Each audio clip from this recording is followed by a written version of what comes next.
we got her squared up. Okay. For those of you guys just rolling in, we will get started here. Reminder to throw all your questions into the chat or Q&A section, and we can answer them as we go along or at the end.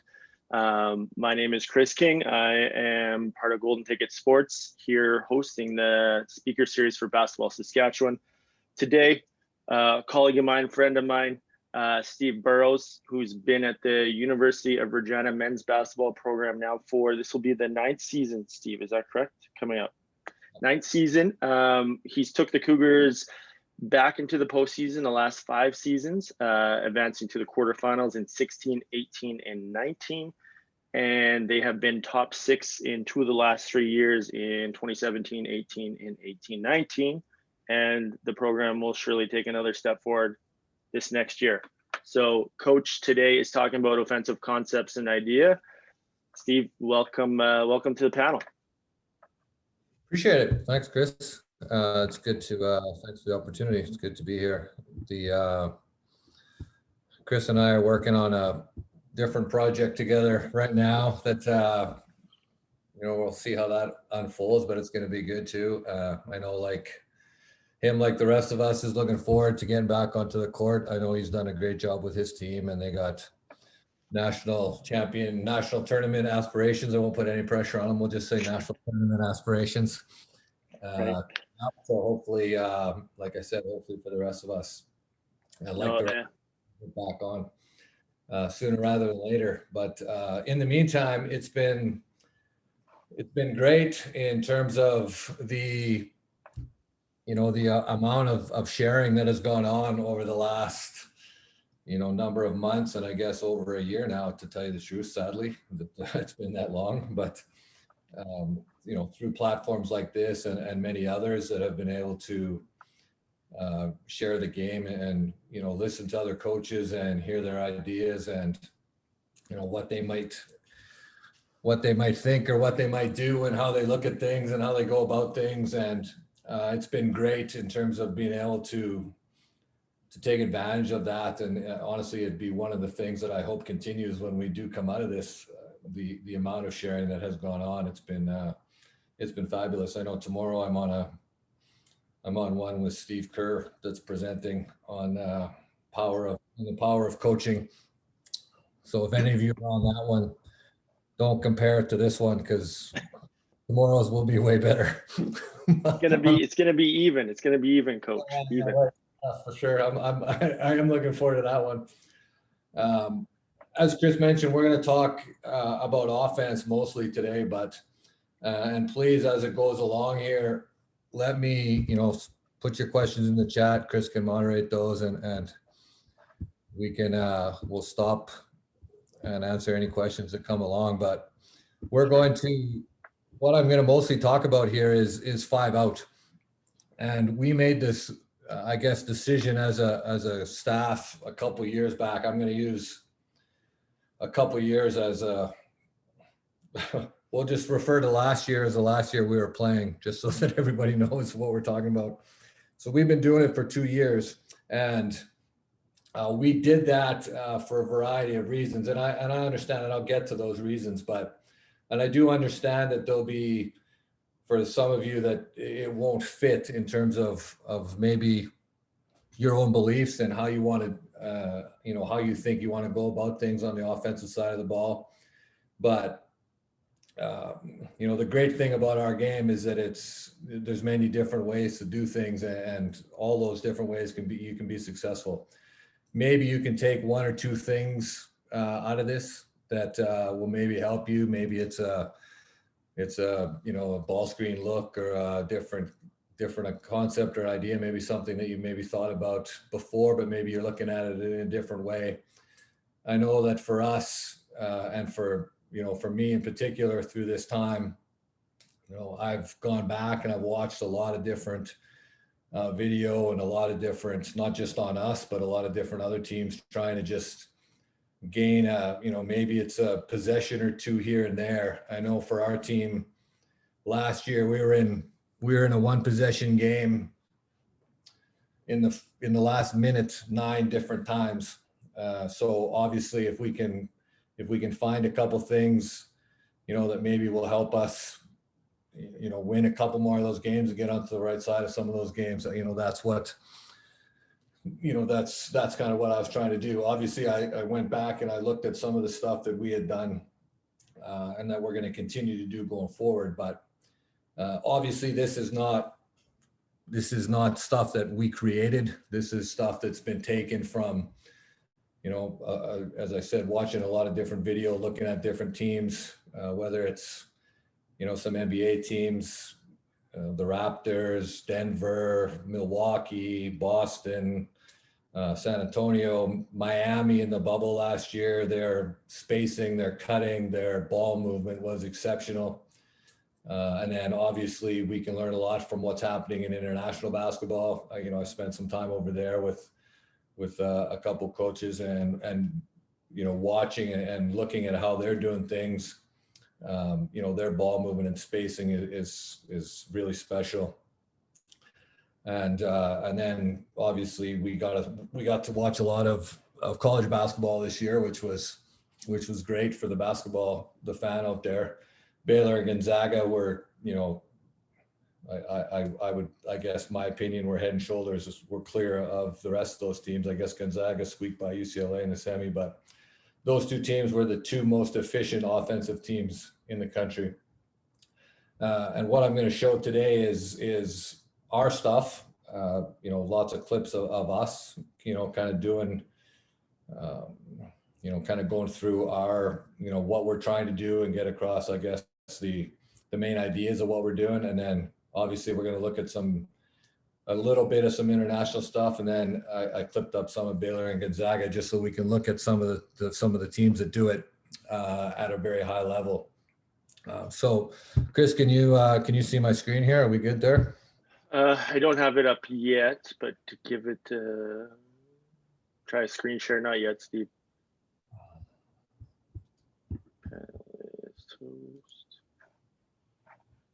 Let me just pull it back for a second here and I'll give it to you again.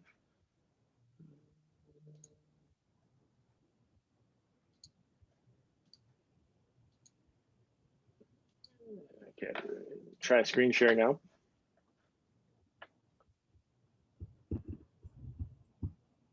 Yeah, we got you now. Perfect. We good? Yeah, you bet. So why we made this switch, I guess, and there was a few reasons. Obviously, the number one rationale behind all of it is it fit the personnel that we have. We're not we're not full of 7-footers, and our bigs that we do have are very good decision makers. They're good passers. They got good vision, and they do shoot the ball well. But just as important, they got an understanding of the game and how to pass the basketball, and it fit our personnel in terms of that. And the other factor in it is we don't have.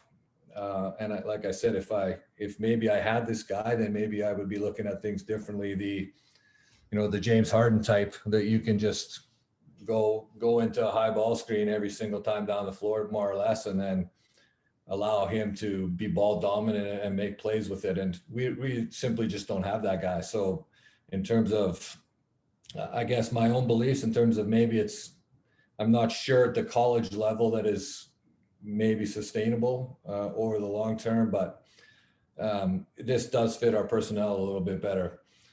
We needed to improve our offensive efficiency. So as Chris touched on, we've been in the playoffs now for, I think, seven years in a row. But in terms of trying to take the next step, then, how can we go about doing that? And, when we started this, and 2 years ago, we kind of made the decision, well, first of all, we got to shoot the ball from the 3-point line more often than we were.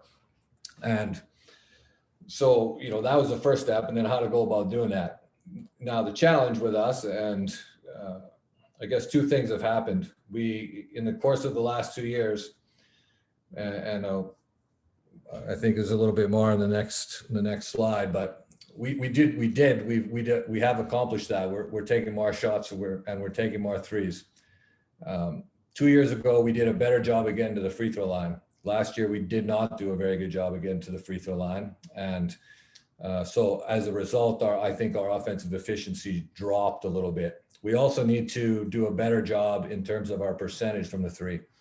So what I've done is gone back and over this time to try to look at, what's the quality of our threes, who's shooting them potentially, how are we creating them, where are we creating them, in terms of trying to, continue to look at what we're doing and try to make sure that we can try to give ourselves the best opportunity for success, which is this growth mindset. And it's just, we want our team to be about this, and it's about continuing to learn. And obviously the game has changed over the last few years, and trying to make sure that we are trying to continue to learn, as I said, trying to give ourselves the best opportunity of success. The other thing, which I think is quite simple, is I think it just allows your players more freedom and creativity on the offensive side of the ball, which I do believe they like. So without a, real strong, rigid system that the ball is going to go from A to B to C to D, and the ball is going to be at this place at this time, this allows for a little more creativity and freedom. The rules of this, and I'm going to use rules and I put them in quotation marks because they are that, right? The general concept or the general idea of this, we want to change sides with it. We want to attack mismatches as much as we can. We want to put pressure on the front of the rim. We want to get the ball into the paint, whether that's through a post touch, whether that's through the bounce. We got to play with width, and we got to play with depth, which we'll talk more about that as we get going. I did mention already, we got to get to the free throw line, and then we got to share the ball. The ball's got to move. Whatever decisions we're making, I think most of you that have, have been involved with coaching has heard many different ways of saying it, playing in 0.5, make your decision in a second, whether it's going to bounce it, pass it, shoot it, whatever it is you're going to do, but the ball's got to move. Now, within this concept, obviously you're trying to determine the number of shots. These next two things I'm going to show you here. One of them is a big that plays a lot, and this is his shot chart. And the next one is one of our perimeter players. And you'll notice, as most coaches now, when they're looking at analytics and doing the sort of stuff they're doing, the shots that we're not shooting a whole bunch of are these long contested twos, right? We just don't shoot a bunch of them. Obviously we're shooting this is a big, 29. I'd like these percentages to be a little higher. He's solid over here, and then he's almost at 60% from basically the rim. And we don't shoot a lot of shots from obviously in the long contested two range, which is by design. And you can see the next one, this is our guard, same idea, right? The really no shots at all in terms of the long deuces. And our focus here, obviously you can see this particular kid, I won't tell you who it is shooting the ball. You guys can guess if you want. For those of you that know our team, is shooting the ball pretty well from the three, and the majority of his shots are 3-point shots, or obviously on here the free throw line doesn't show up, but they're 3-point shots or they're shots at the basket, which is generally what we're trying to create here. Okay, now the 5 out, the general kind of spacing of this is not hard to figure out. There's only so many spots on the floor that you can actually put 5 people and get them out of the way of each other. Now, the numbers that are on here you can define them if you want. Some people do. Some people prefer to have, they're big in the trail position. They're, 2 wing players, if you want to call it that, down in the bottom in the corners. And then, their 2 perimeters up in the slots are up a little bit higher. We don't. We play more in terms of what we would just say positionless. So if you want to look at it in a different way, just look at it like that. It's the same idea. The idea of which it is just open the paint, right? So it gives you room to attack. It gives you room to explore off the bounce. It gives you room to cut. And again, we're trying here to put pressure on the front of the rim. So as we do this now, you can, as you move forward with it, you might decide, based on a matchup that you like this particular matchup over here as an example, right? So you might start the ball here, you might move it across, and then after you switch it, you might want to attack and then run action off that side. You might put that person in the pinch spot, which we'll talk more about here in a second. But obviously, you do want to attack through the mismatch opportunities that are presented to themselves. I'm going to go through some of the different options that we talk about in terms of as we start to move. Split, for those of you that I guess don't know what I'm talking about, if we went back to here, I'll even go back one so that there's numbers here. The idea here would be the ball would be initiated in some sort of action, which we'll talk about here. And most of the offense when we'll initiate will be in the pinch post. So when I say pinch post, I'm talking about kind of right at the edge of this yellow lane line, somewhere up into this area here. That's where we'll initiate most of our offense from. And if anything breaks down over the course of a possession, we'll flash there, just get the ball into that position, and then we can continue to move from there. So the ball is going to be initiated through there. Now, we get there through a variety of different actions. It can be horn set, can be a stagger set. It might be an over set, which you'll see some of these coming up, but we'll get there in different ways. Then the split happens up high and down low. So you're going to see here, we're going to initiate with a stagger. Okay. So the stagger is going to happen here. And then you can do some different things, which we'll get to off the stagger. And then the ball is going to be initiated. Now that's where we're talking about. That catch is the pinch, right? So that's up the lane line. We'd probably like him to fight for a little bit deeper spot here in terms of being in a position. This guy's not really, he's not fighting for in terms of a denial up here in any sort of form. Now, this guy's choice, in here, we're going to talk about low split. So low split means he's going to decide to take it down here.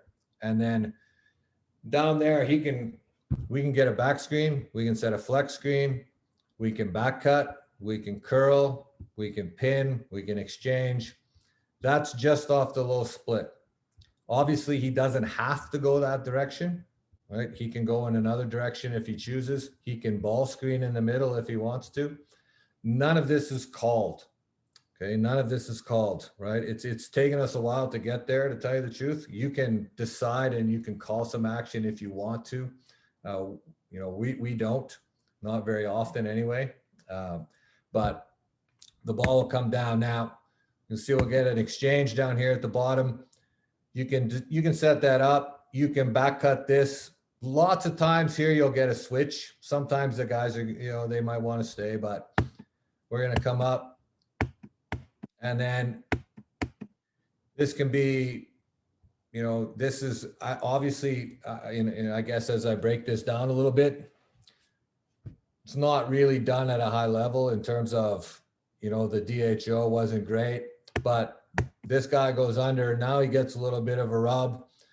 This guy, in terms of that guy going under the screen, that's his read. He sees that, he's going to shoot it as soon as he goes underneath that screen. High split.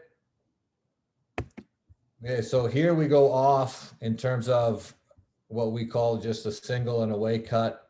And then we get this catch. Now, this high action, when I say high split, is that first action. We can do, and off that same, we can do a whole bunch of different things there.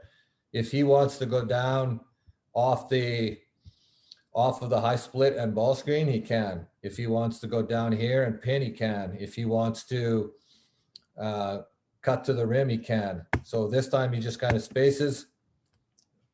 And again, we end up back now into low split. And we're back down into the same option. He comes off the handoff. Our first guy this time decided to curl. So he goes to the rim. As you can see, we have pretty good tempo. Now this defender here is late. So now as we start to come off of the handoff, and this is one of our best 3-point shooters. So as soon as he catches the ball there, that guy's late. This is going to be gone for sure, right? And he's not going to think twice about that. And he's going to shoot that one. The tempo off the first. So again, if you can get to the point where your cutting or your movement without the basketball creates some tempo or creates a defender to have to take a step in the wrong direction, like that one did, then we might be able to create some shots for one another moving without the ball. So going back to this diagram. So what we were doing there, the ball would be entered into the pinch. Let's say 5 had it here. Low split would be, 1 and 3 down here. If 1 has it and 5 wanted to go and get 2 across the top, that's your high split. And again, all the same options. You can reject it and cut to the rim. You can come back and go to the basketball. Now, if 1 has it as an example, and you saw it a couple times there, we staggered. So 2 and 5 went to get 4. Now, out of the stagger, you can get out of that in different ways. So our stagger, we got 5 and 1 here coming down for 3. The ball's on the pinch on the opposite side. 3 can just flat reject it, not use it at all, right? And then just dive into the post if he wants, or just see if he can back cut it and go to the rim if someone starts to cheat the curl action. He can long curl it. We say long curl means he's going to come off of both screens, right? He's going to come off both screens across the top. Short curl means he's going to come off of the first one. So in between the first and the second one. Again, all of this action will get to the front of the rim. So what we're trying to do here is try to constantly engage the rim defender as much as we possibly can. So you're going to see here, stagger to pinch. So you can see here, this guy's starting to direct. We don't have to be stagger here, but he's decided that this is where he wants to go. He can drag this and go right into ball screen if he wants. He could screen away and go high split, but he's decided that he wants to go stagger. So we're going to go down into stagger. We go short curl first. Now we've entered. So what's this option? So now he can go away. He could go to the basket. Okay. He could go get the ball back. He could go to the low split. What took us a while, and it's still something that we're continuing to work on. And honestly, I think before Christmas, when we actually were able to practice, which was not very long to tell you the truth, but we made it to about November. And during that time, I would say, sadly, was the best we've ever run this. And we were reacting to what was and reading what the defense was doing rather than making our minds up before just because. And if you can do that, it will unlock just what happens next. So if you back this up just a little bit. Now, so what did we say his options were? Well, he can run hard and zoom and throw and go, zoom it and get it back immediately if he wants. But if this guy jumps it really hard, what should he do? We should back cut. He should go to the basket, right? These guys are going to space, right? So then he should go middle cut. Then we can go there. That middle cut will unlock next action, right? So it's not like you need to cut it, but how come we made the decision? If this guy's just going to make the decision, hey, I'm just going to go and run low split over here just because I made that decision about 10 minutes ago, right? And it worked the first time, so I'm just going to continue to do it. Then we're not really unlocking anything that's next. So as I said, that's taken us a while. And, you know, I said, sometimes I think we're getting it. Sometimes I think we're not, but you'll see here, he's going to go down to low split. He comes off. This time, this is the same guy that shot that 3, right? From the last time, that guy went under. So in this particular case, this guy knows he can shoot. I'm not going to go under. I'm going to trail. So he trails it, which then means what should he do? Well, you should attack, because that guy now is in a trail position. This guy can shoot it. This guy can shoot it. So this guy gets caught in trail. If he gets stopped, if this guy, and again, we're trying to make the rim defender, which we have here, nail defender, rim defender, we need to engage them. This time the rim defender has to choose.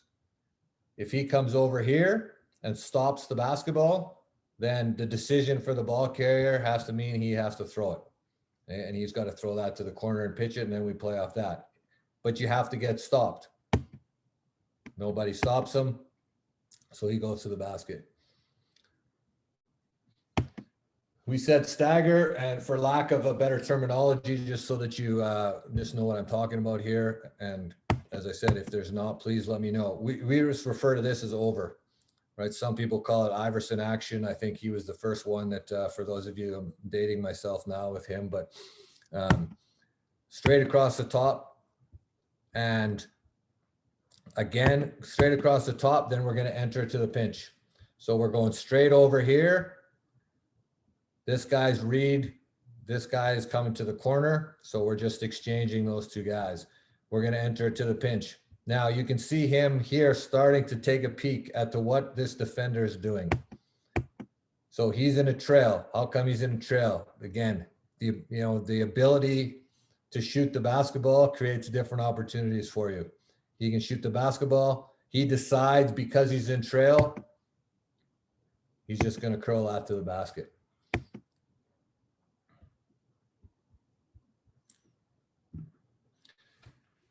This one, again, we're going over.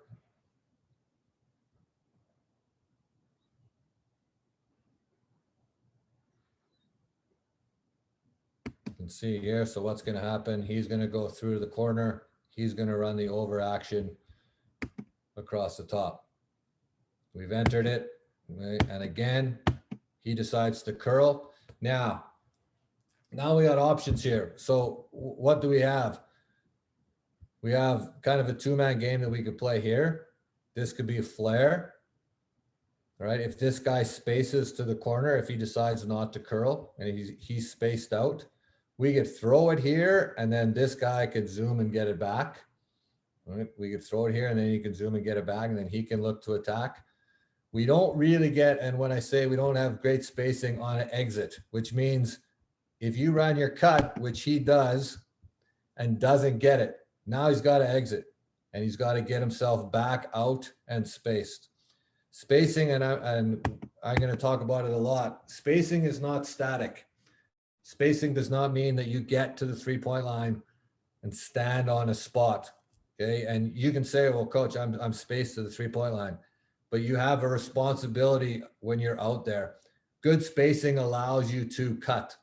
Good spacing allows you to lift and create opportunities for other people. It's not static, right? So good spacing is not static. You get a handoff here. So we do get that zoom that we talked about. Okay, now we get our paint touch, but you can see down here, this was the spacing that we talked about. Our spacing on the exit was not very good.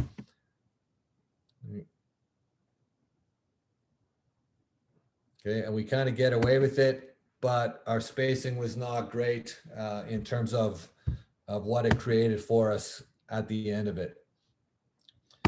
Pinch entry again, so you'll start to see. So immediately this time, we just threw it here. No stagger, no over, no nothing. We just threw it there. Now that means what? Okay, so what can this guy do? He can go this way. So now this guy's realized we got the ball in the pinch, so he's getting out of there. So now we've got our space. this guy decides he's going to run the curl again, we could, if we wanted, let's say if this was taken away, we could take it in this direction, right? We could spin this out, switch sides with it, because obviously we want to do that. We could switch sides with it, bring it in this direction. Then we can decide here, the first guy can back cut. We can go DHO into the second guy, which you'll see more coming up here. So instead we get the curl again. You're starting to get a pattern with that particular player. As you can see, he does a good job in terms of recognizing when he's being chased and trailed and taken off the 3-point line, of still being a factor in attacking the basket with a direct curl. This one, we go away. So you just start to see the initial action, goes away, post entry. Okay, so now we got our, sorry, not post, pinch entry. So what can we do? So again, we want this guy here. Okay, so the footwork on this guy here, we want him to have vision to this side of the court. So it's important that this guy, and you can start to, you had to look at him for a second. He recognized a little bit late. But if this guy, so if we have, let's say we have 2 people on this side of the floor, which we often do, and this guy is not paying attention, or at least using his vision to see those guys, what happens is defensively, these guys will come in. Okay, so really what we're trying to do here is we want him, okay, now he's not bad. Now he's seeing this. So again, lots of times what happens here, these 2 guys, you can already see this particular defender here, he's point and switch. Okay, he's point and switch. So as this guy comes up, he's going to take him. This guy's coming down, he's going to take him. If this guy comes to the rim, right, and takes this away, if this guy comes to the rim, we want the ball to be diagonaled out immediately or switched, because then we're going to force that guy into a closeout. They might exit on the back in terms of the defender. This guy might stay in, he might exit. Then we make an extra pass, and then we have to attack off that. So in this particular case, this guy, he sees the switch that happens. They don't do a very good job of it. And then we get the curl. They don't come together on the switch, and then we get the layup. That's kind of some of the options off of the low split. Coach, we got anything there? Do you want me to keep rolling? Well, I personally got a list of things, but I might save it till the end. Actually, I'll ask you the one right now. When you're teaching that, because we went a little bit this route, are you teaching to your guys, okay, we're making all the reads, and then you're playing out of your pinch action 3v3, 4v4, and making them read? Or how, you said this year you guys got really good at making those reads. Was it just reps, or was it something you did drill breakdown to get there, you thought? Probably a little bit of both, to tell you the truth.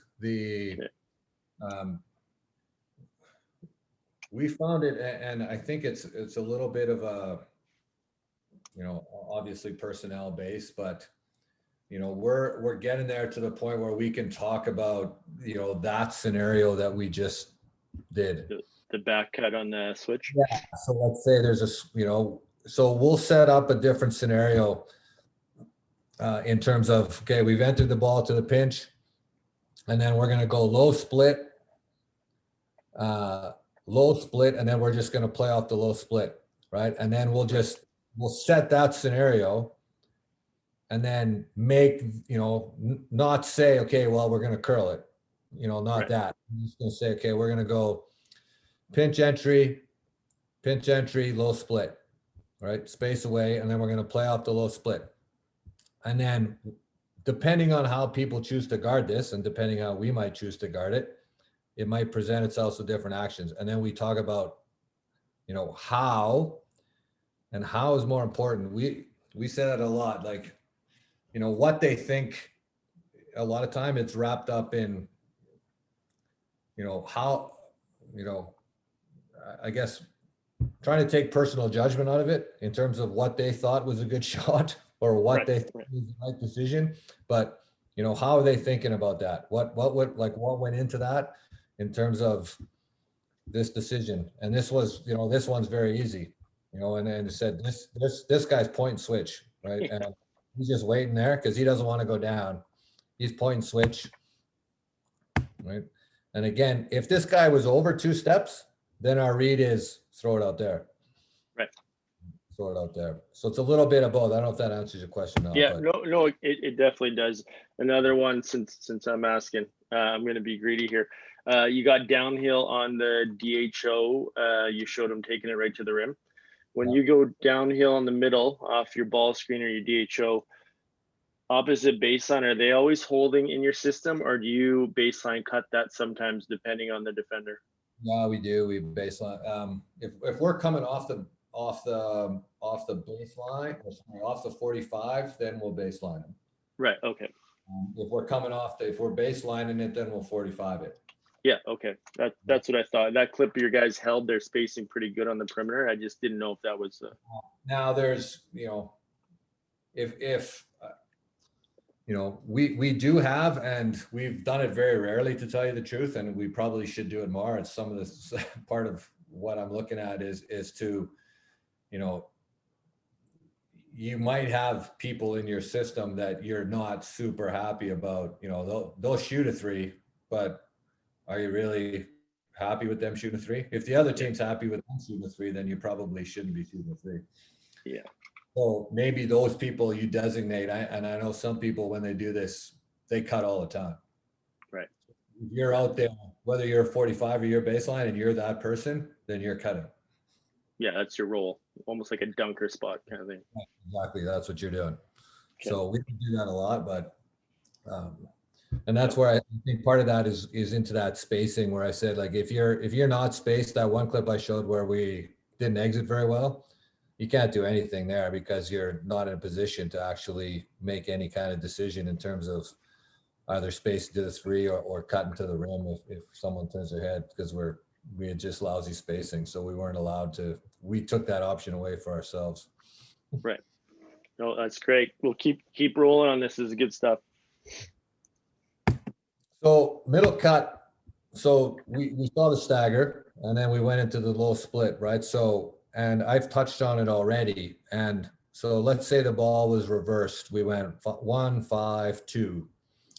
1 and 5 could stagger for 3, but as 5 moves it to 2, okay, let's say, and then we saw some of this low split. We decided, you know, 5 went down, and say he was going down to low split for 4.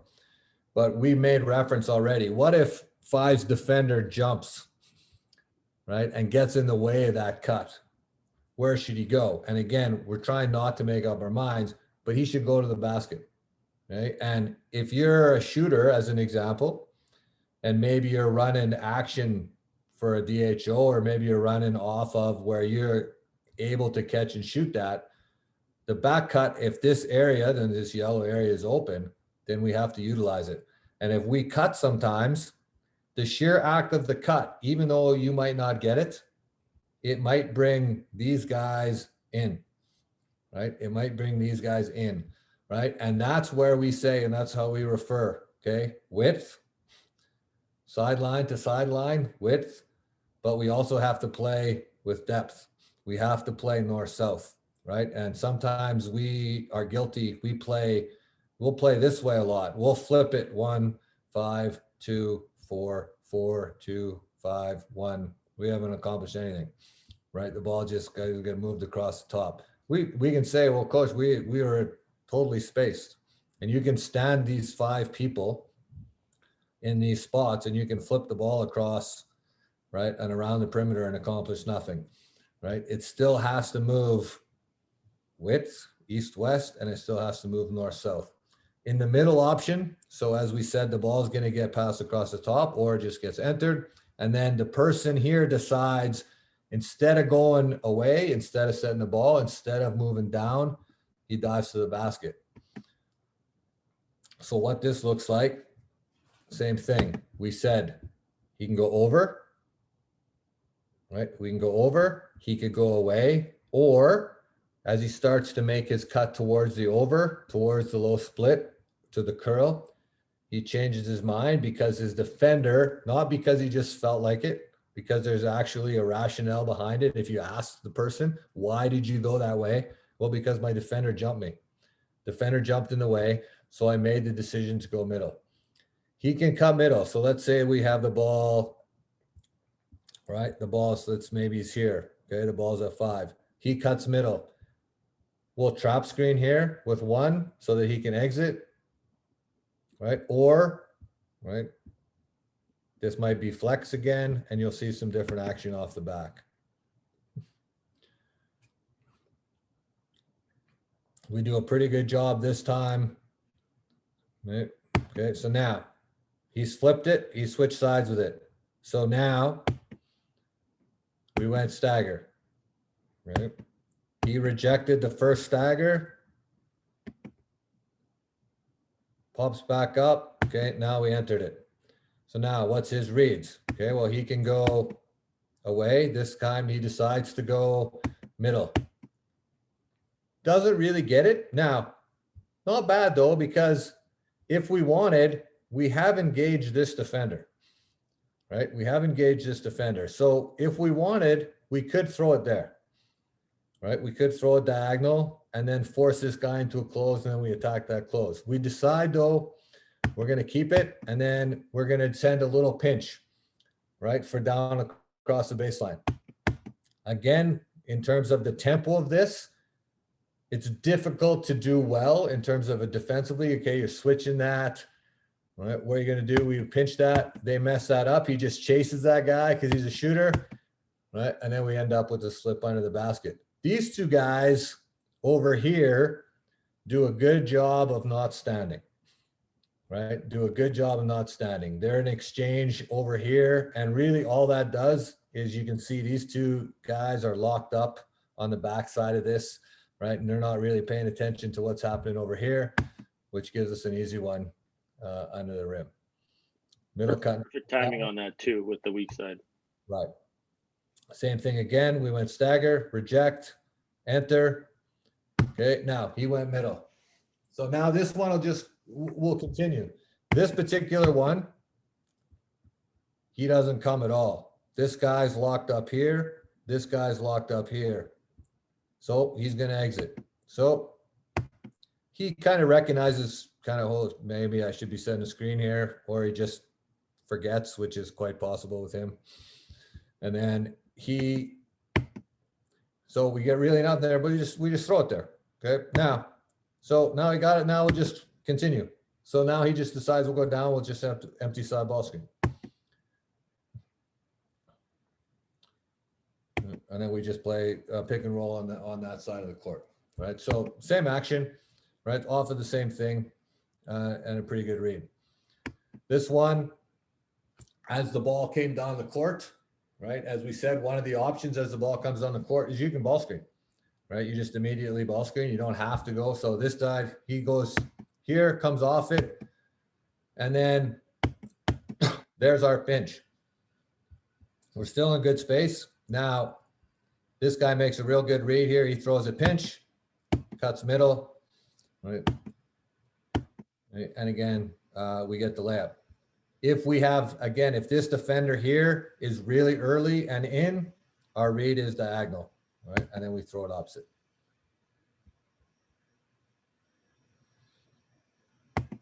Some people refer to this as zoom, throw and go, different options here, but always off the top. We went stagger.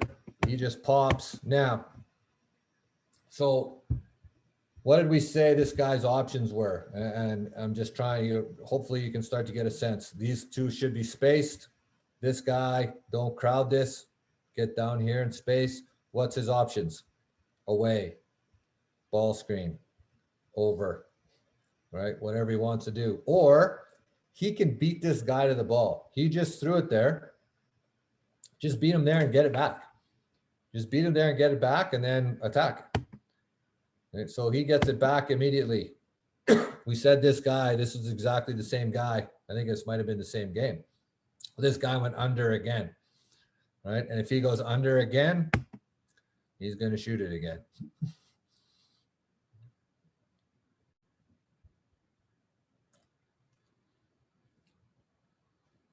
coming down. We flipped it quickly. Okay, we went stagger, throw it now. He can get it back immediately. Okay, so again, he threw it to him. If he's going to beat him there, all right, and you can see where this defender is. Right, you can see where this defender is. He's beat him here. So now he's in a trail position for sure. Right, he's in a trail position for sure. So his read now with the ball is just turn it, go down the hill. And you'll see there, if he gets cut, no one stops him. But if he does get emptied, this time, coach, you saw we do have a cut happening here. Yeah. These guys coming, but we do have empty. We got option on the pitch. You shouldn't pass that one though. You got to lay that one up.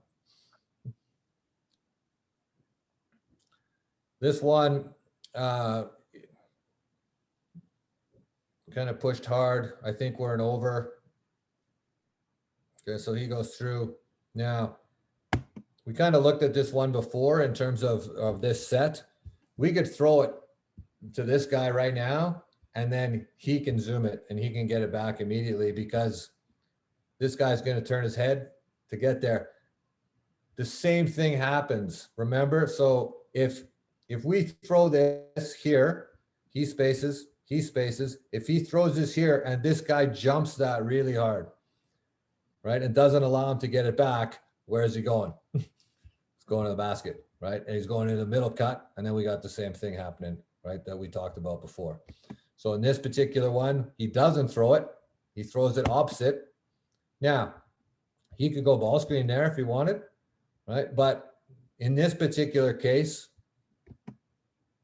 this guy he's waiting here. He likes this matchup. This guy's a really good defender, so I'm not really sure why he likes this matchup, but maybe he just decides that he does. And it worked out that time. But that guy I think was defensive player of the year a couple years ago, maybe. But anyway, it worked out that time for us.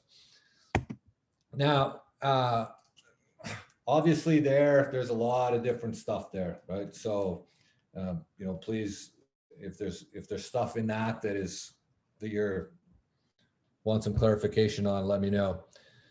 Obviously, through all of this, at any time, and it's not like, we're the only basketball team in the world that doesn't ball screen, because we do, right? And then our, the ability to decide when we want a ball screen and our decision making out of the ball screen is similar to most teams in terms of what they're trying to do. You'll see here in the ball screen, you'll see some of us, you'll see some of Baylor and Gonzaga. Baylor and Gonzaga in the final, for those of you that watched that game, Baylor did an unbelievable job in the high ball screen. Gonzaga really just couldn't figure out what to do with it. Mitchell, Butler, those guys, and obviously they got a bunch of shooters on the perimeter, but their ball screen offense in that final was pretty special. Gonzaga's, their movement in general throughout the tournament, throughout the year, was pretty fun to watch. So you can see the same action happening as we go down the floor. Those are the three guys across the top that we have set up at all times. So we could throw it there. Then we can go into the same stuff, right? We could go low. Carter, here, he could flip it to the other side. We could go stagger. He could ball screen away, whatever we want to do. In this particular case, he takes it down a little bit lower, and then we go right into ball screen. So we go into wing ball screen here. Now we really need to know, and Coach, I'm going to use your question here as a good example. How are you being guarded, right? And what's the coverage in our ball screen? And the coverage in our ball screen is going to dictate, really, in theory, where we would like the ball to go, right? Whether it's if we're in ice, if we're getting iced, if we're getting blitzed, if we're getting trapped, if it switches, whatever it might be. So hopefully they get an understanding of what it is that they're doing in terms of what their coverage is. We go ball screen here. We get a switch, right? We get a switch. We're coming at 2. When I say coming at 2, we got 1, 2, right? Coming at, the ball's going towards 2, which means 1, is in the shake, right? Which is coming behind this. This guy's a little bit late, but the whole idea of this is we already start. We got a pretty good, this is looking pretty good here. This guy's on his back. So really the only guy that's left to guard him is either here, right? Or here. That's going to be able to guard the roller. Now, his decision with it is just quite simply, where is it? What's happening? If nobody steps, well, then it's pretty easy. Throw it there. Okay. The shake behind, right? It's really important that guy gets up high, right? That guy gets up high to make this guy's decision, right? And as I mentioned, Baylor in the final, they did an unbelievable job of doing this. And here's what I go. You'll force the defender. So this is Gonzaga. So Gonzaga comes, the Gonzaga's going into high ball screen. This is Timmy with it, right? Nebhart's got the ball. Suggs and Kispert here are spaced out, these 2 guys. And again, they're coming at 2, okay? They're coming at 2. So this guy over here is the shake guy, okay? If he stands down here, if he stands in this corner and just, he say, well, I'm spaced. If he just stands down here, it would allow this defender to get in. Okay? And you can see him already starting to move all the way back up here. Okay? He comes all the way. Now, this guy has to choose. This is the guy that they're trying. They did a good job here. The guy with the ball, they had to guard the ball carrier with 2. The roller now has got here, and now this rim defender has to choose. If he stays in, you throw out. In this particular case, he's a little bit late. They throw it in, right? We get a layup.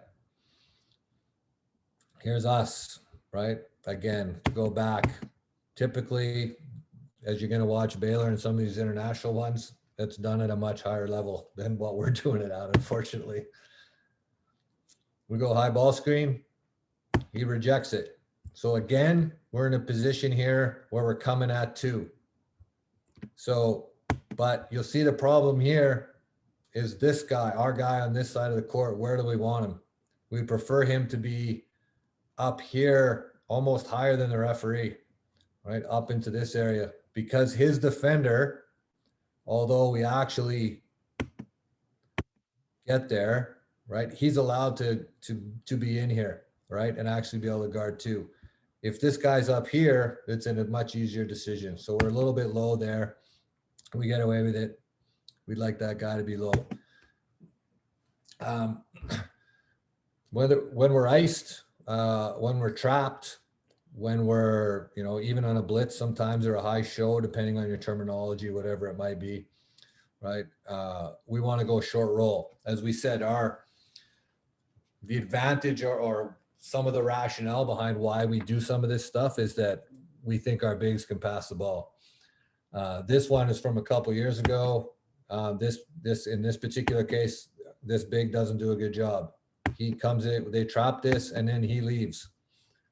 Right now, when he leaves, now we got a problem. Okay, because this guy's dying. Right, and then he's up here. If we short roll that, by short roll I mean we want him with the ball in here, and now we're 4 against 3, right? And then we can make the decision from there. He leaves though. Now we got a problem. They recover, right? And they've won this possession already. This was the sign of a whole bunch of things that went on in this game. Actually, this was down in California. This was, I think you can see them. They're 12-0. They were 13-0 after this game. You can see here. So we really got nothing. So that pick and roll happened. They were able to trap and really be aggressive on their coverage on that. We throw it out. They've got nothing here. They've matched up perfectly again. We attack now. We do make a good cut, right? We do make a good cut off the 45 here, right? Off baseline penetration. Right, and we're able to get that one. So we actually were able to finish that possession in terms of making up for some of early on in that possession, making a bad read. We did make a good decision and a good read off the 45 cut. You'll see one later in terms of where we do throw it to the short roll and one looks better.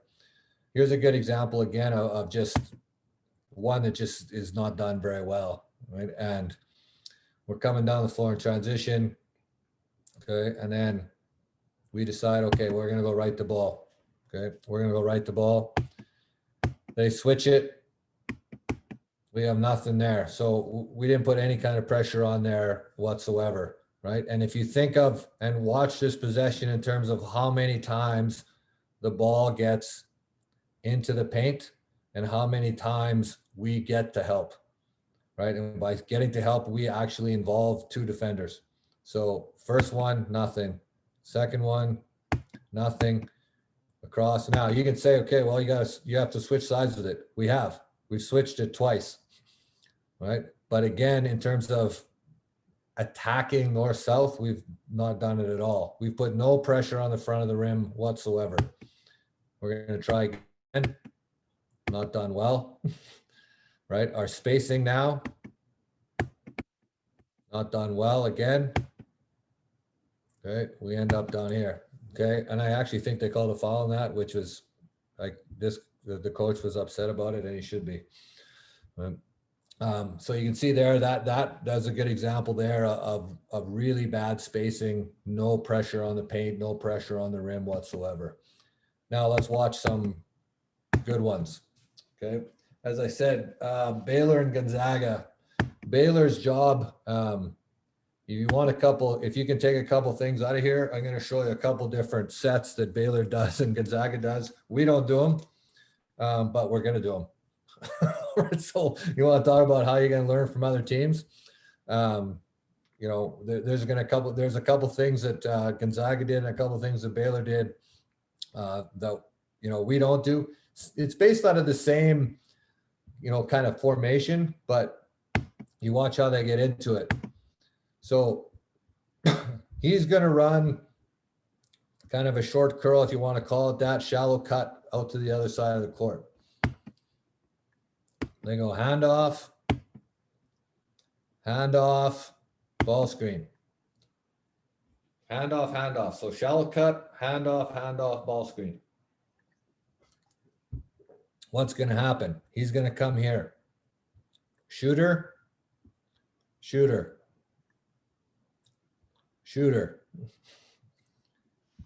Guy with the ball. He's coming off. Now he's engaged too. Okay, he's engaged too.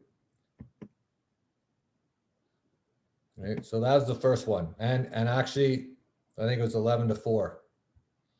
So they get that one the first time. So again,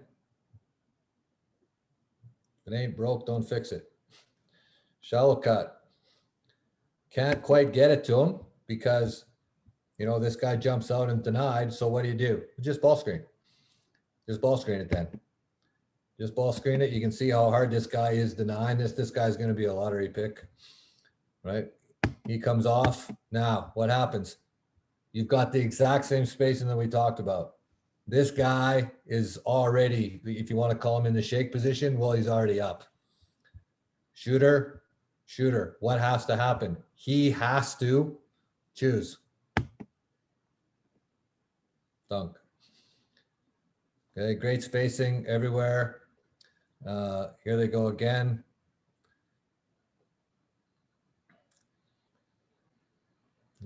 DHO. Already got a problem. Okay, already got a problem. So you can see here, pretty simple. They go dribble handoff into ball screen. They kind of wanted to switch this up here, which they did, but they're late. So then he turns the corner and he initiates this defender. As soon as he initiates this defender, what happens again?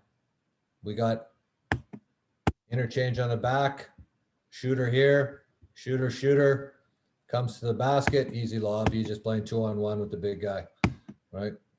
Easy. They did such a good job of this through the whole game. It really put a lot of pressure on Gonzaga early with them. This is a game before. This was Baylor a couple games before. This was Baylor and Villanova. You know, obviously Jay Wright does a fantastic job. They go dribble weave again.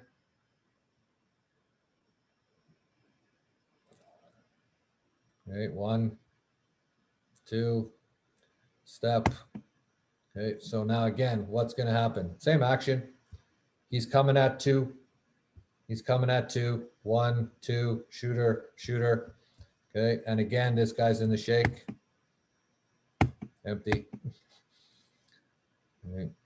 And I get it. Pretty simple. Now, as I said, sometimes you can learn by watching people, other people do it better than you can do it, right? And if we can learn. So now, you saw before how, though, you know, Baylor in that particular case was doing such a great job of making this defender choose. So we reject it. Okay, we reject it.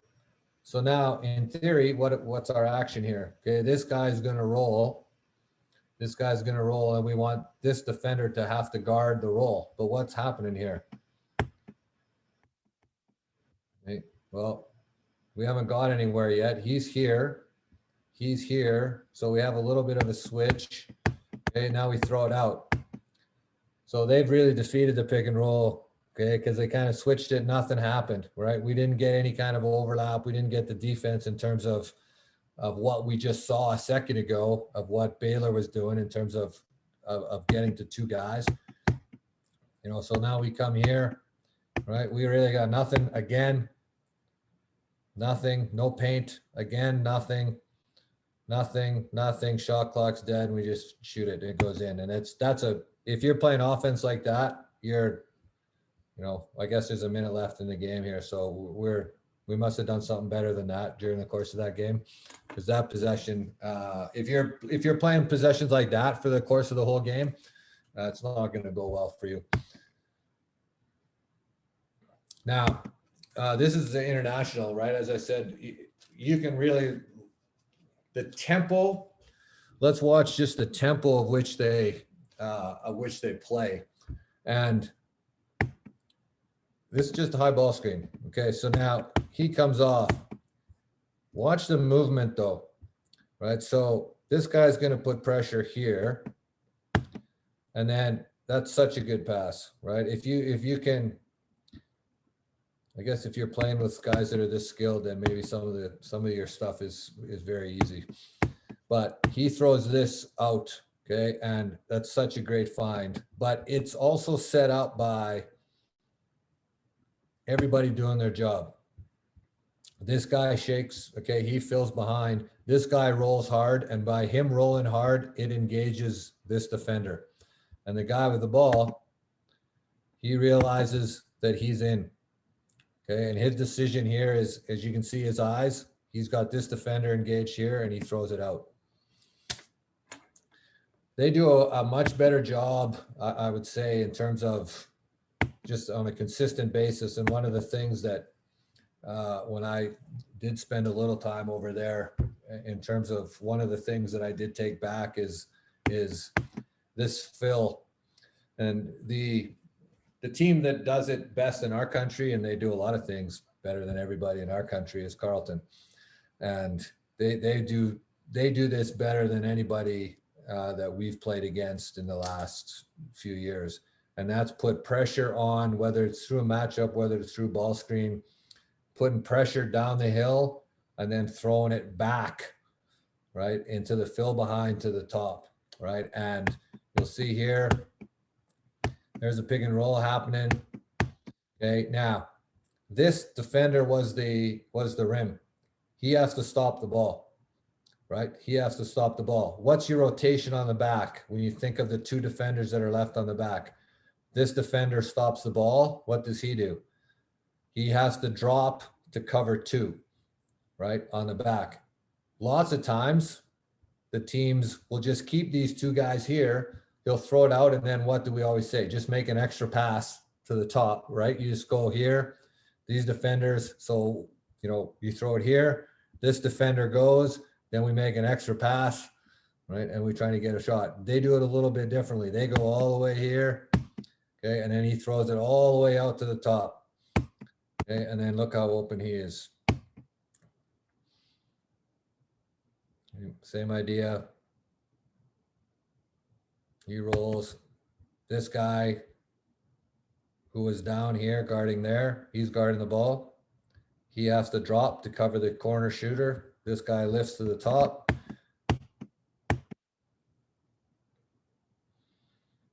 Okay, empty.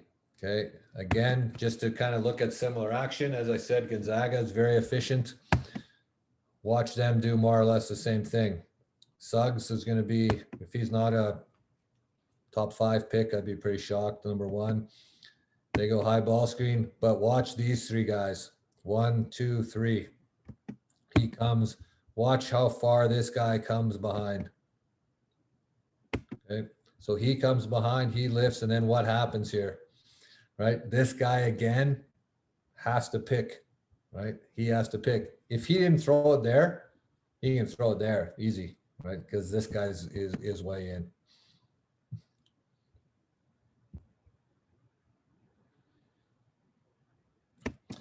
As I said, if you can take one thing out here, coach, this one's for you. You can take this one out. We don't run this yet. We don't run this yet, but we're gonna. I don't know if there's anyone on this call that I have to play against, but this is coming. So there's some people spying for sure. All right, this one's coming. Right, so pinch entry. Okay, there's the middle cut. Right, there's the middle cut. You could have this guy, you know, in this case, this guy's lifted up. Okay, Suggs runs another, looks like it's going to be right action to the rim. He curls back off of this little pin down here, though. This guy is a real, this Kispert, he can really shoot it. Hand off, roll. Okay, you got action out here. That's tough set. Right, and as I said, we'll be putting that one in. Oh, they got to stay glued to the shooter too, right, the whole time. Last thing I'll talk about here is transition. So pistol action, which we do a little bit of in transition, especially off of free throw. We do this a lot off of free throws. And if you don't know what I'm talking about when I say pistol, is you got a guy that's initiating basically offense for lack of better spacing, use the edge of the volleyball court there. That's a pretty good spot, pretty good reference point. He can back screen here. You can throw it to him and then you can zoom, right? Get it back. You can throw it to him and just curl it. And then this guy's going to come down. This trail big is going to come down into either ball screen, either maybe if this guy comes off of this back screen, then it might be a flare for the shooter. Right? And then these 2 guys have to be spaced away. So we come down here. There's the first screen. He tries to back. There's the flare. Now, we would prefer here, he's going to step back into ball screen, okay, which he should. Now, our spacing here is bad, right? Our spacing here is bad. We mentioned that other one that we had where we did a good job on the back in terms of occupying those guys. These 2 guys, I don't know what they're thinking. They just decided we're just going to run to the ball here. Okay, and we kind of get away with it, but the spacing on the backside of that's not very good. Here's pistols again. 1, 2. He puts it down, up, calls for ball.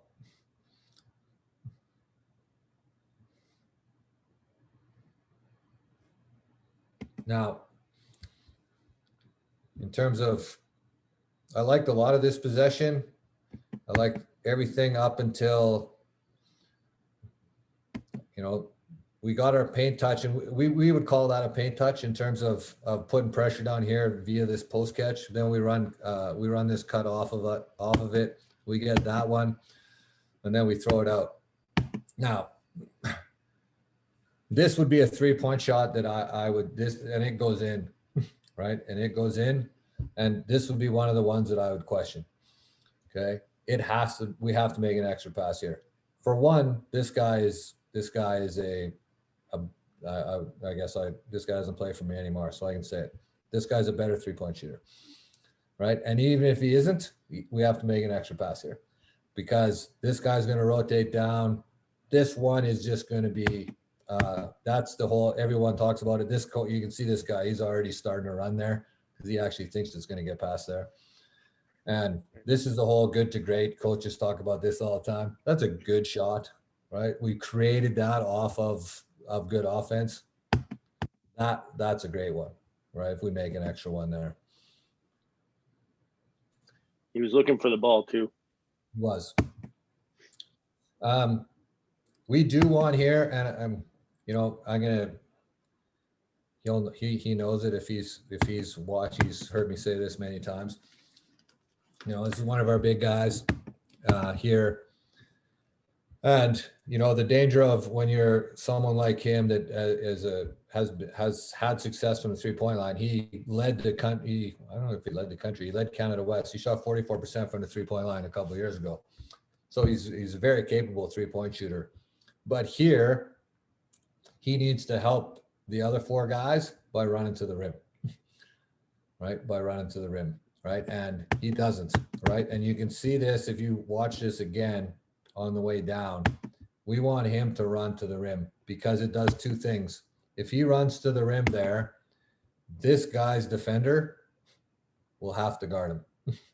Okay, we'll have to guard him. And then we can go diagonal, which we talk about a lot. We can go diagonal, and then we have something. And then they're probably not going to be able to catch us, right? We're going to get the ball moving. But we don't, okay? He stands there instead. Now when we throw the diagonal out, they're matched up, right? So now they're matched up there, they're matched up there, they're matched up there, and they're matched up there, okay? So, we do an okay job after it. We would prefer there that guy runs to the front of the rim. What it looks like is this. They shoot it, okay? And now we got this guy, same position on the court. He is going to run. This time he runs to the rim. And then we get this, right? And now we got that position on the court empty. Okay, and then because we did that, he actually, sometimes it's nice when you did the right thing early in the possession by just running without touching it, and then he actually sometimes it works out for you. You got the reward for it at the end, right? And he was the one that actually laid the ball in the basket. Obviously, we're most efficient, like every other team, going and trying to score the basketball in the first 6-8 seconds of clock, right? We're no different. We're trying not to let the defense match up, right? So we want to move it. We go here, we go there, we go there, keep it moving, keep it moving, keep it moving. Okay. It's good offense, right? And like I said, the defense in this particular possession, it never catches up, right? And here we did a good job. No one held it. And I like this decision by this kid in the corner as an example, right? Comparing this one to that one that we talked about in the corner where we did shoot that 3. This guy could have shot the 3, but doesn't, right? And this for him is a good decision. He puts it down again, attacks, right? And we get an easy one.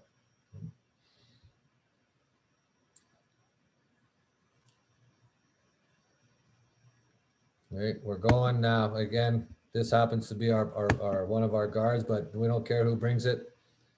We go down, we flip it quick. Now, what can we do with it? Okay, now we just happen to be here. 1, 2, 3, 4, 5. Okay, so now we're back where we started. So what can we do? Well, here we decide now it's stopped now. All right, ball stopped. We're not in transition anymore. Okay, so we have to now flow into something. So what happens? Well, this guy's coming. So we could enter it to him. He could just flash into the pinch here. He could flash into the pinch there. Okay. He could flash into the pinch and then he could stay low. But instead, we like this. Okay. And this was kind of predetermined. We wanted to get this guy involved in as many ball screens as we could. Right. That was just something that we saw in the scout. So we really wanted to get this guy involved a lot. So this was something we did on the scout. He showed it. Now, we did a pretty good job this time. He got the help. Okay, now this guy's in. Now we've created that kind of overlap that we talked about. So in, attack. Now, his decision with it, he has to get stopped. Okay, he makes a good decision with it. This guy stunts it. This guy stunts it, but it doesn't stop him. Right, and he's able to go all the way to the basket. So he's made a good decision with it. How we doing there, Coach? We all right? Yeah, you're good. We got another 13 minutes here, probably. Yep. I don't think we get shut off. So if you go a little longer, it's all good. But people are still here listening, so you're good. Yeah, I'll just show you kind of. We'll open it up here for questions, but this is kind of putting the whole thing together, right? Kind of putting the whole thing together here. So what have we talked about? We've talked about obviously playing in 0.5 or making sure that we're moving the basketball and sharing the basketball. We've talked about those spots on the floor. We've talked about obviously the ball screen and where we can get through there, but and then that spacing and making sure that our spacing is not static, that we're playing out on the perimeter, that we have room to cut. You referenced already the cut off to 45s and things like that. And when we do it, as you said, you can start to see some possessions that I've showed you where we've done it pretty well. And then we have others that we don't. As I said, I think probably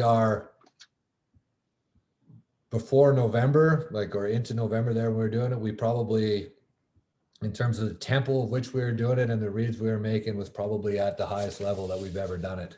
So I'm kind of excited, obviously, to get everybody back in terms of getting everyone on the floor at the same time. So here's some in terms of kind of putting the whole thing together. So here's what it kind of looks like in terms of some of our reads, and then what it is that we're trying to accomplish. Hopefully you can see it. So there was a little bit of a stagger there. We went short curl, but you can see here, everybody's in, right? Everybody's in. So we make a good decision in terms of switching that. And you've heard me say this before. We can diagonal this out, right? And now we diagonal this out. This guy's running at him, right? This guy's running at him. Now we got something, okay? Just by the ball movement, just by the cutting, just by putting pressure on the front of the rim, we've created this. We don't need to have necessarily him break this guy down off the bounce when the defense is set. We don't need to do that. We can create the same thing by movement off the ball, which we do here. This guy is late, goes out. Now, again, we shoot this, right? And again, to see if you can understand in terms of kind of the shots that we're looking for, we'd like to switch it. We'd like to get a paint touch, right? We want to get paint touch out, right? That is when we're playing basketball at the most efficient level, right? And our numbers and our percentages and everything else, they just go up incrementally when we do that, right? This one, we go out. If this guy puts it down, then we got something. He doesn't, okay? He shoots it, super contested, man. He almost, he could barely even squeeze it off, right? He shoots it. Okay, we do a good job on the glass, keeps it alive, right? And then we end up with one. But just so that you can kind of understand what we're looking for and where we would kind of question, right? It's the difference between, yeah, you want to shoot threes, and yeah, you want to play with pace, and yeah, you want to do those things. That's not a good one, right? So you still have to kind of hold your, in that particular case, we would be questioning that decision in terms of that shot that was taken in the corner. Now, said when it's done well, right, and this possession is one that we would show over and over again in terms of what we'd like it to look like. Switch sides multiple times, attack the paint, right, attack closes, and you can decide as a coach whether it's, whether it's mismatch based, whether it's you can do it early. We go flip, we go low split. He doesn't give it to him there. He goes handoff there. Gets to the corner. Okay, there's a paint touch. Flip it.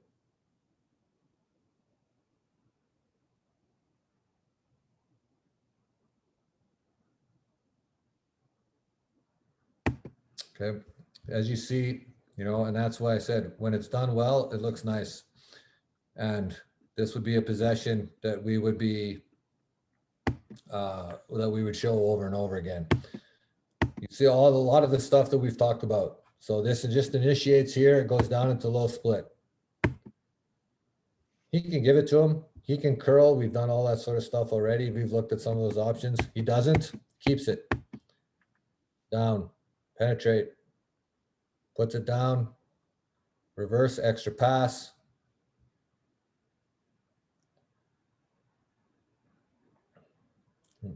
Defense never catches up. Coach, you referenced the cut off the 45. We go in transition. We flip it. We get the zoom there. He goes down. Here he comes. Okay, so baseline penetration. There's the 45 cut. I don't know if he counted that or not. I don't think so. Probably not. Paint pressure. We talked about paint pressure. So we got, there we go, a little bit of the pistol action in terms of he throws it middle. We got back screen there. This time we decide to throw it. We do, and if anyone wants to, I certainly will send you this if you want it, but we do some stuff. We started to do more of it where, kind of for lack of a better term, invert the offense, and we run our offense with basically with this catch, he's our point guard, right? And then we run offense off this, right? So we'll run like screen here, 2 screens here with a stagger at the top, right? We'll cut this guy, we do some different things off that. And to tell you the truth, it's one of those things that we were working on when we were practicing this year. And this guy he'll take the ball, he'll dribble it up the hill in terms of a handoff in that direction. So I won't get into that stuff today, but it's some of the stuff that we started to add that,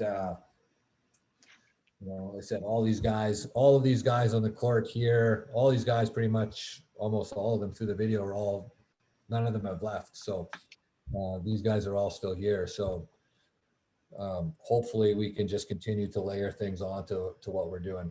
This time we go through the post catch. He makes a good look in terms of switching it, and he diagonals it out. In this particular case, unlike that last one, so you see pretty common action here in terms of defensively. Okay, that they're just Xing out on the back, right? So he's going to stay in to help. One's going to the first pass.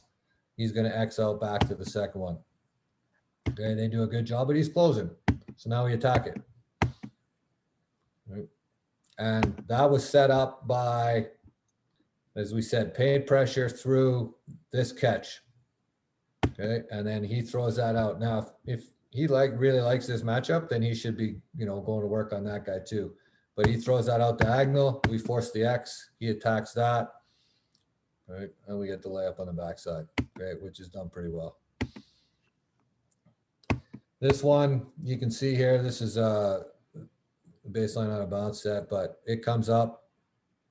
And you see here, this particular one, in terms of switching the sides and the pressure that we put on the paint, we don't ever really switch it. It stays here in terms of us attacking. We kind of probe down here, we get it back. I would have liked to have seen us take that in the other direction. right, immediately, right? So instead, he kind of brings it back to the same side. I would have kind of preferred if he would have switched that, engage these guys in terms of a little bit, but he doesn't. He takes it back. We end up kind of corner ball screen. Now, we do a good job there. We turn the corner, we get paint, right? And he finishes. As I said, we get away with it. I would have preferred to switch that one and get to the second side of the court. Very rarely does your offense work at a high level on one side of the court. Okay, now this is, as I said, if to go back to, the skill set that you might have on your team, sometimes just straight dribble penetration, like if this is a matchup, and we talked about that right at the very beginning of this, where we just flipped it immediately to this side of the court. Now, if this guy right away goes, I can go buy that guy, right? I can go buy that guy and get there. Now, as soon as he does that, right, we should have advantage if we do it well. 1, 2, bounces it again. 3, 4. Oh, now he almost stopped this, right? And you can start to see there's almost a rhythm to it, right? Like where you're pretty happy with how this is going. This is good. Just count in your head, right? Count in your head. He didn't hold it, bounced it, kicked it, moved it. Oh, okay. What are you doing with it? Almost. Oh, you gotta kind of see like shit. I gotta do something with this, right? And he got rid of it, right? And then we were able to finish it. Almost stopped it, but we were able to continue it moving, created the advantage. All of that possession was created, and the advantage on the possession was created immediately off of the dribble penetration right off the top.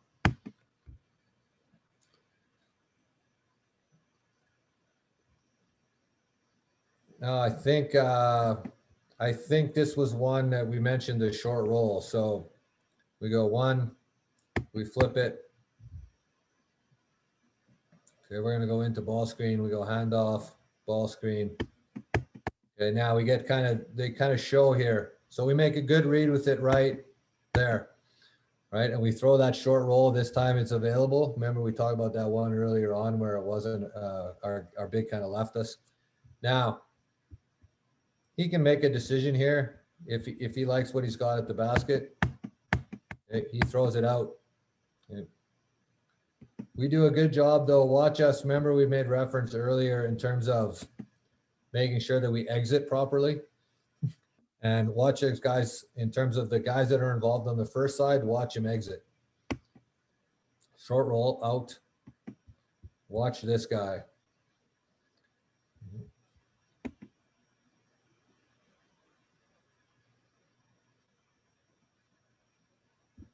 Right, we all the way around.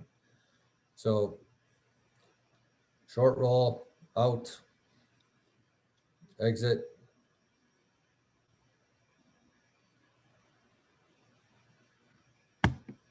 and around. So hopefully you got an idea there of kind of what we're trying to do. Sometimes, as I said, it looks okay. Other times it's obviously it's a work in progress, and it has been successful for us, I think, and I think it will continue to be successful for us. But obviously,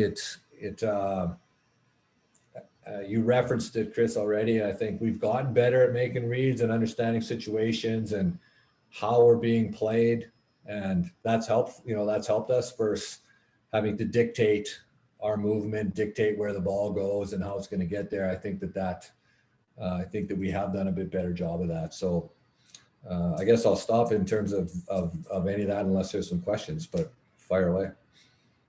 Yeah, if you guys got questions, throw them in the Q&A or the chat. A couple are popping up in here now. All right.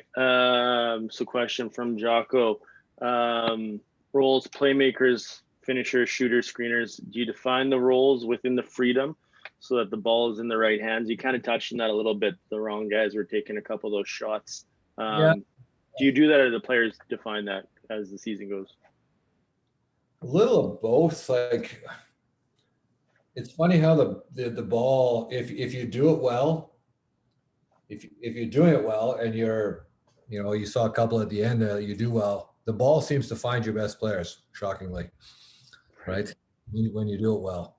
And when you don't do it well, the ball ends up in the hands of the person that you don't want it in their hands all the time. So I would say when we first started it a couple years ago, we were a little bit more defined in terms of and dictating who was doing what, whether it would be by position or you're a screener or you're a roller or you're a cutter, a little bit more in terms of that. And then I would say, we've probably transitioned over the last while to being a little bit closer to where we want to be in terms of positionless and the skill set that's required in order to do that is progressing in the right direction where we want it. And then our understanding of how we want to play is also improving, so that we've had to do less of that. Right. Question on my side. We kind of talked about the teaching the reads and stuff, letting them play. What would you say if you're guessing, let's say new players coming in, freshman or transfer, how long does it take them to catch on to this style of play? Because looking at that video, I don't know your roster that well. I apologize on this. It looks like those guys have played together for a while, right? In terms of the movement, how long does it take them to catch on new players? Probably, I guess it's a sliding scale there a little bit. Like, it's funny, we've had a couple guys that have come from the States, right, and that were playing down in the States and coming back. And certainly not trying to say that the basketball down there that is being played is it's obviously at a high level. It's done it, but the style of which they play is completely right. So those guys have struggled. Those guys have struggled with it. Where we have a couple guys from England now that have come, that have basically grown up more or less playing it. So second nature.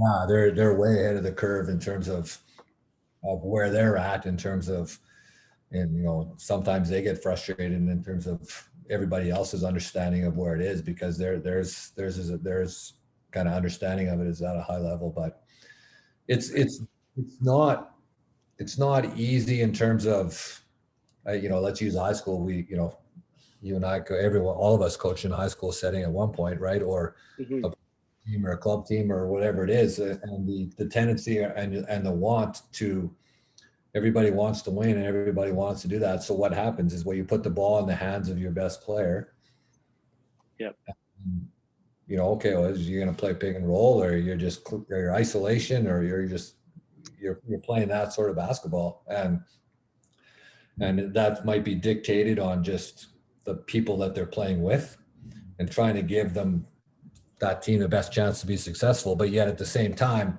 maybe is not teaching them how to play in that system, or the skills that are required to play in that system, right? So there definitely is a little of that. We've been fortunate with, we've added some guys like my staff with Wade and Joel and Jamal and these type of guys that have been with me for a long time. Like, Jamal coming back from England, where he's played in this for a long time, and the individual work that those guys have done with our guys it's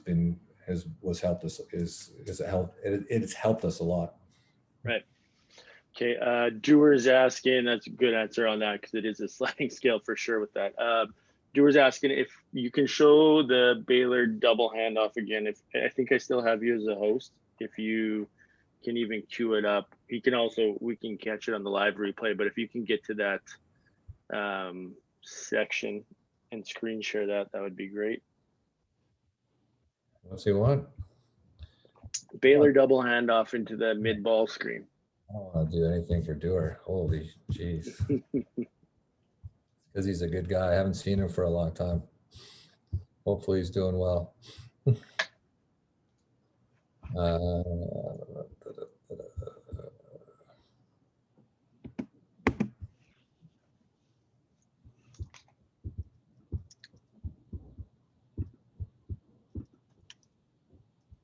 Okay, while you're digging for that, I'm going to fire you the next question until you find that.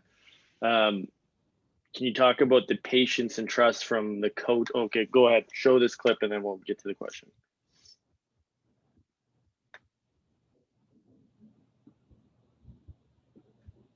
I think this is, if it's not the one, just tell me I can. I think this is it, yeah. So Yeah. shallow cut around the top, handoff. So it could be handoff. So the last one was a handoff. So the one before. So DHO, handoff, ball screen, roll.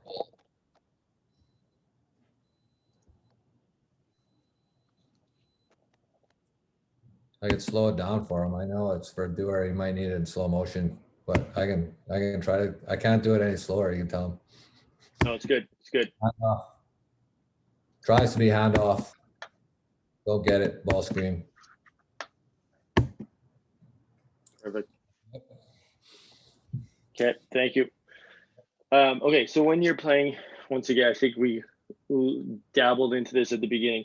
Can you talk about the patience and trust from coach's perspective that's required to play in this manner? I think this is a great question because, as you said, when you're so focused on, you talked about high school, focused on winning.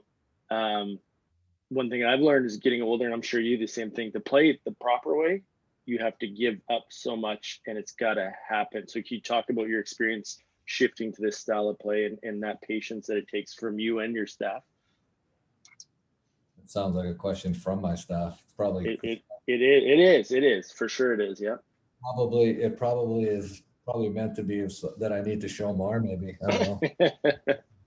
It's a loaded question, but I think it's a very fair question because I think we all struggle with this.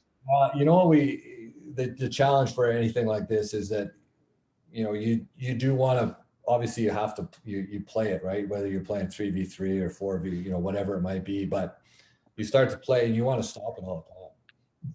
Right. Yeah.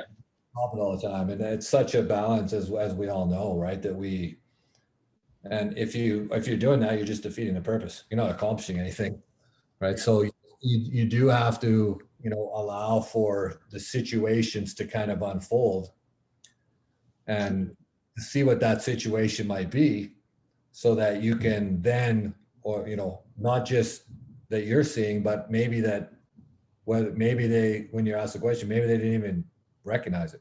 Maybe they don't even know what you're talking about. What are you talking about? Okay, well, we prefer to go short roll. When we go short roll, right, and then we can go short roll to out onto the second side, and then, you know, if that big's kind of looking at you like, okay, well, what are you talking about? Well, you got to kind of let those situations kind of unfold and let those situations present themselves. And then after, if there's some things that you might want to talk about, then you can do it. But it's hard to let it kind of just flounder almost for a while, and, you know, where you're not, maybe it's not looking how you'd like it to look, and then you continually stop it and you continually try to teach out of that. And yet at the same time, by stopping it, those situations that you maybe want to, I guess, some understanding come in it, they never present themselves because you continually stop it. Right. Do you find that yourself and your coaches, this is not a question, this is my question. Do you find that yourself and your coaches are asking the players a lot more, what did you see there? What did you see there? Is that what comes out of that a lot more after it's done? For sure, right? And in terms of trying to maybe understand the decision-making process of what they're doing. And then it's, you know, trying to affect, you know, maybe it's behavior change, if you want to call it that, as for lack of a better word. And, you know, kind of ask the question, okay, well, what do we have to do? Or not, you know, what are you seeing that we need to look at so that the decision-making process is different? right? And what are you looking at that you're seeing that is causing you to make this read? Right. And yeah, there's a lot more of that and a lot more discussion. And we try not to, maybe do it a lot of, there's some video that happens and, some of this, right, where I can show them after maybe in terms of like, a guy that's, I want you to run there. I want you to, we can show them some of it. But yeah, definitely a lot more of those discussions. Okay, well, I don't think we got anything else here, Coach. I appreciate you sharing that. That was a great in-depth look at how you guys are running your offense while giving creativity, especially in that 5 outlook. So thanks for sharing today. And I'm sure any of you guys, if you get in contact with Coach, email or whatever's best for him, he will share this. This will be up on YouTube after, but he's always gracious with his time. So I appreciate you coming on. Well, I appreciate you having me. Yeah, like you said, if anyone wants the video or anything, just let me know. I can send you the video. But yeah, please, if I can do anything to share, I know that I certainly take the time and learn from so many. I think so many of the people that are on this call. But then, the platform that you're providing and lots of other people that are doing the same thing. I appreciate it, and anything that I can do, please let me know. Okay, awesome, Coach. Well, thanks, and have a great night. You too. Take care.